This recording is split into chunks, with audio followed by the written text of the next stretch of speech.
काहेदिया परदेस कार्यक्रमात गौरीचे वडील गौरीला आपल्यासोबत घेऊन गेल्यानंतर ते बनारसमध्ये एका लॉजमध्ये थांबलेले असतात। शिव आणि त्याच्या मित्रांनीच ही व्यवस्था केलेली असते। मात्र शिव आणि गौरी या दोघांचं मन एकमेकांमध्ये गुंतलेलं असतं।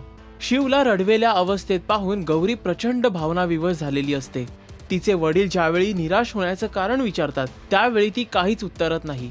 शिव ज्यावेळी आपल्या घरी येतो त्यावेळी त्याच्यात आणि राममध्ये वादाला सुरुवात होते, कारण रामच्या म्हणण्यानुसार बनारसमध्ये गौरीवरून त्याला टोमणे मारायला सुरुवात केलेली असते।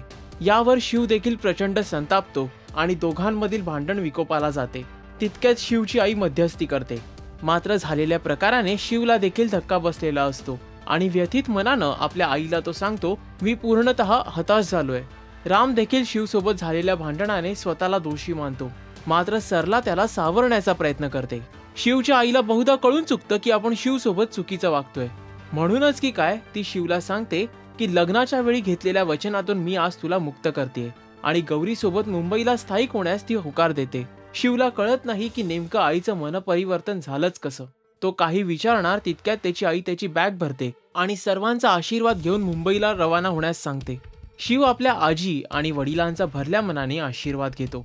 शिवच्या आईने गौरीच्या वडिलांविरोधात नक्की कोणती रणनीती आखायला सुरुवात केली आहे, या कठीण प्रसंगाला शिव गौरी कसं तोंड देणार हे पाहणं आता महत्त्वाचं असणार आहे।